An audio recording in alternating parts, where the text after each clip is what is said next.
이제 우리 결합 에너지가 무엇인지 알았죠? 달과 지구의 결합 에너지. 수소 원자에서 양성자, 원자핵과 전자의 결합 에너지. 그 다음에 중양성자에서 양성자와 중성자로 된 원자핵에서 결합 에너지. 무엇이었습니까?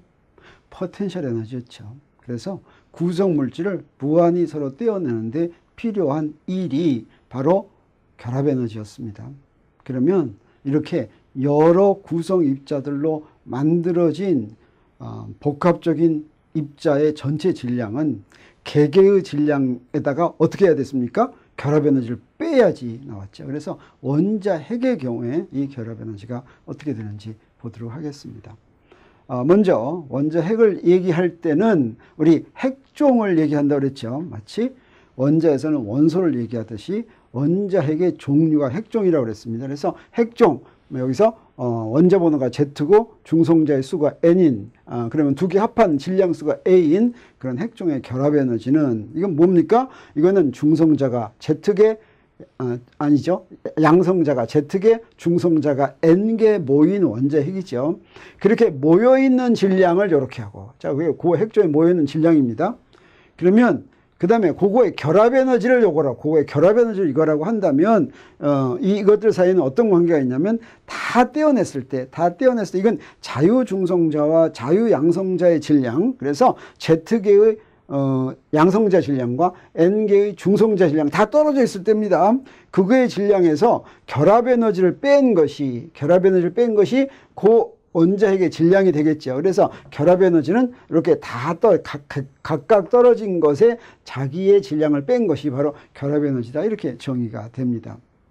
이랬을 때 어떤 양을 도입하면 더 재밌냐면 핵자당 결합 에너지를 정의하면 더 좋습니다. 이건 무슨 얘기냐면 원자핵이 있으면 그 원자핵의 결합 에너지를 그 원자핵의 핵자의 수는 A였죠. A로 나누는 것이에요. 그래서 요 라지 B를 결합 에너지라면 그 라지 B를 전체 핵자 수로 나눈 것을 핵자당 결합 에너지라고 하는데 이 핵자당 결합 에너지는 미세하게는 차이가 있지만 전체적으로는 이런 재미있는 모양을 그립니다. 이거는 그래서 전체 결합 에너지를 핵자의 수로 나눈 거예요. 그러면 대부분의 경우에는 이렇게 되는데 이거 한번 더 볼 것 같으면 대부분의 경우에 이렇게 되는데 여기 핵자의 수가 아주 작을 때 A가 16 정도일 때는 핵자당의 결합 에너지가 어때요? 갑자기 커집니다. 갑자기 커져요.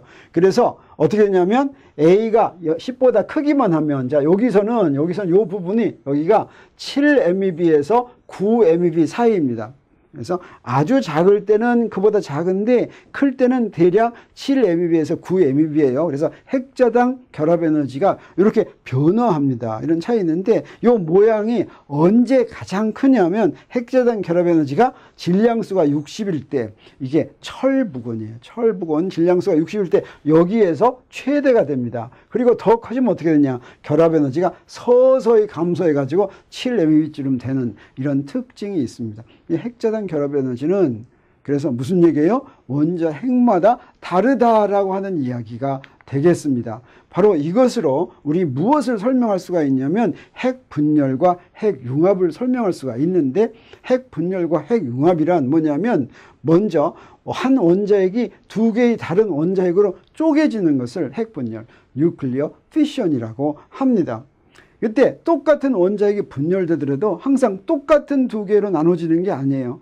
어떨 때는 좀 더 하나는 더 크고 하나는 작고 이렇게 여러 가지로 나눠질 수가 있습니다. 아무튼 한 개의 원자핵이 두 개로 쪼개지는 것을 핵분열이라고 한다면 무슨 일이 벌어지냐면 질량이 M인 원자핵이 라지 M인 원자핵이 핵분열을 하는데 이게 질량 M이 굉장히 크다고 그래요. 질량이 커요. 그래서 A가 60보다 더 커요.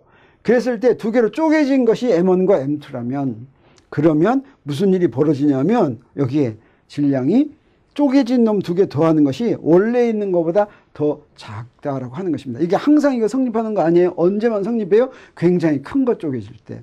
굉장히 큰 것이 두 개로 딱 쪼개지면 요거를 M1, 요거를 M2로 쪼개지면 요거 두 개 더한 게 전체 질량보다 어때요? 더 작다라고 하는 거예요. 질량 결손이 일어난다라고 하는 것입니다. 그런데 그와는 반대로 두 원자핵이 결합해서 한 개의 원자핵으로 되는 것을 핵융합이라고 합니다. 이거는 뉴클리어 퓨전 이렇게 얘기하는 거예요. 뉴클리어 퓨전의 경우에는 질량수가 굉장히 작을 때, A가 60보다 작을 때 M1과 M2인 두 원자핵이 결합해서 질량이 라지 M인 것을 융합하면 이번에는 어떻게 되냐면 두 개 더한 것보다 합해진 것이 더 작아집니다. 그래서 질량수가 굉장히 작을 때는 두 개가 합해질 때 질량 결손이 일어나고, 그 다음에 질량이 굉장히 클 때는 쪼개질 때 질량 결손이 일어나는데, 이렇게 질량 결손이 일어나는 게 원자핵이 크냐 작냐에 따라서 다릅니다. 그러면 질량 결손이 일어나는 방향으로 핵반응이 저절로 일어납니다. 그래서 핵반응이 일어나는 방법이 질량수가 굉장히 클 때는 핵분열이 일어날 때 에너지가 바깥으로 나오고 질량이 작아지니까, 그 다음에 질량수가 굉장히 작을 때는 핵융합이 일어나면서 에너지가 바깥으로 나오고 질량이 더 작아지니까 이런 일이 있는데, 이렇게 되는 이유가 바로 뭐냐면 우리가 바로 앞에서 본 무엇 때문이에요? 핵자당 결합에너지의 차이 때문이다라고 하는 것입니다. 이 핵자당 결합에너지의 차이 때문이다라고 하는 것을 우리 핵분열의 경우에만 한번 보도록 하겠어요. 핵융합의 경우에도 똑같으니까 바로 설명이 됩니다. 그래서 우리 핵분열하면 우라늄 핵분열하는 경우가 많죠. 우리 나중에 조금 더 자세히 보겠지만 우라늄 동위원소가, 다시 말하면 우라늄은 원자 번호가 92인데 질량수가 여러 가지가 있습니다. 동위원소가 여러 가지가 있는데, 그때 핵분열을 해가지고 원자탄 만들고 원자력 발전을 하고 하는 것은 질량수가 235짜리예요. 그걸 우리가 우라늄 235라고 하는데, 이 우라늄 235가 핵분열 해가지고 어떻게 에너지가 바깥으로 나오는가 하는 걸 보도록 하겠어요. 그 중에 이 우라늄 235가 핵분열하는 거 방법 중에 하나가 이게 있을 수가 있어요. 이때 아까 얘기한 것처럼 항상 50하고 42짜리로 나오는 게 아닙니다. 뭐 다른 것도 나올 수가 있어요. 근데 이런 걸로 나왔다라고 한다면 그때 이것의 질량을 우리 비교해 보도록 하겠어요. 우리 그랬을 때 이 핵자당 결합 에너지를 가지고 한번 비교해 보도록 하겠습니다. 그래서 각각의 질량을 계산하도록 하겠어요. 우리 각각의 질량 우리 아까 했죠. 우라늄 235의 질량은 어떻게 하면 됩니까? 네, 이때 좀 계산이 복잡해지니까 양성자의 질량과 중성자의 질량은 약간 차이가 나죠. 그냥 두 개 같다고 놓겠어요. 그래서 같은 M이라고 하고서 계산하겠어요. 그러면 어떻게 되느냐? 그러면 그때 우라늄 쪼개지기 전의 질량입니다. 쪼개지기 전의 질량에다가 요거 에너지로 표시해도 좋으니까 그냥 C제곱 이렇게 곱했어요. 그러면 그게 여기 이제 우라늄 235의 질량인데, 그건 뭐하고 같으냐면 뭐하고 같아요? 여기에 핵자 235개의 질량, 중성자의 질량, 양성자의 질량 다 합한 거죠. 거기서 뭘 빼면 되겠습니까? 결합에너지를 빼면 되는데, 이거는 핵자당 결합에너지 235배 하면 되겠죠. 그래서 우라늄 235에 핵자당 결합에너지 235배 한 걸 빼주면 되겠습니다. 그러면 이제 핵분열에서 나온 SN은 주석이에요. 그래서 주석 130의 질량, 그 M1 C제곱이라고 한다면 M1 C제곱은 주석의 이제 질량인데, 그건 뭐예요? 130개의 핵자, 양성자와 중성자의 질량에서 뭘 빼면 돼요?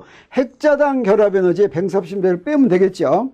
그 다음에 몰리브덴 105는 어떻게 하면 똑같이, 몰리브덴의 질량이라고 하는 것은 핵자 105개의 질량 빼기 몰리브덴의 핵자당 결합 에너지의 105배를 해서 빼주면 되겠습니다. 그래가지고 질량 결손이 일어나는지 안 일어나는지 보기 위해서 무에서 무엇을 빼는 게 좋겠어요? 델타 MC 제곱은 우리 처음 질량에서 나중 질량을 뺐어요. 그래서 처음 질량에서 나중 질량을 빼면 핵자들의 질량은 어때요? 딱 똑같으니까 다 상쇄돼요. 뭐만 남습니까?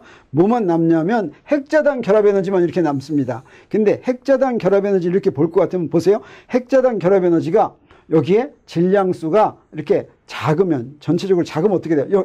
여기 핵자당 질량수가 점점 감소하죠. 그래서 우라늄의 핵자당 질량수가 제일 작고, 그 다음에 여기 있는 건 더 크죠. 그래서 여기 있는 거를 235배 한 거고 여기 있는 거를 235배 한 거에서 빼면 어떻게 되겠어요? 근형보다 크겠죠. 그래서 핵 분열에서 질량 결손이 생기는 이유는 바로 이렇게 원자 핵에 따라서 핵자당 결합 에너지가 다르기 때문이다 라고 하는 것을 알 수가 있습니다.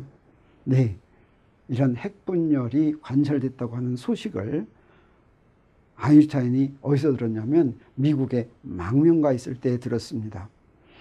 이제 나중에 또 핵분열에 대해서 하겠지만 이 핵분열은 지금 독일과 그다음에 연합군이 세계 제2차 대전하고 있을 때 독일에서 우연히 발견했습니다. 그 소식이 미국으로 전해졌습니다. 미국에 망명와 있던 아인슈타인을 위시한 많은 유태인 학자들은 그것을 딱 듣고서 핵분열이 관찰되었다는 소식을 딱 듣고서 실험해보지 않아도 이걸 알 수가 있었어요. 왜 그러냐면 당시에 원자량이 잘 알려져 있었습니다. 원자량 가지고 계산을 해보니까 어때요? 네, 우라늄 원자량보다 요 나중 원자량, 요 몰리브덴과 주석의 원자량이 훨씬 더 작아요. 여기서부터 질량이 없어졌다는 사실을 알고 질량이 없어졌다고 하는 것이 바로 E는 mc제곱의 의미구나. 바로 이것이 에너지가 된다는 뜻이구나. 그 에너지가 된다면 그 에너지가 되는 양이 C제곱을 곱하는 거니까 엄청나게 크겠구나 하는 것을 이미 알았다라고 하는 것이죠.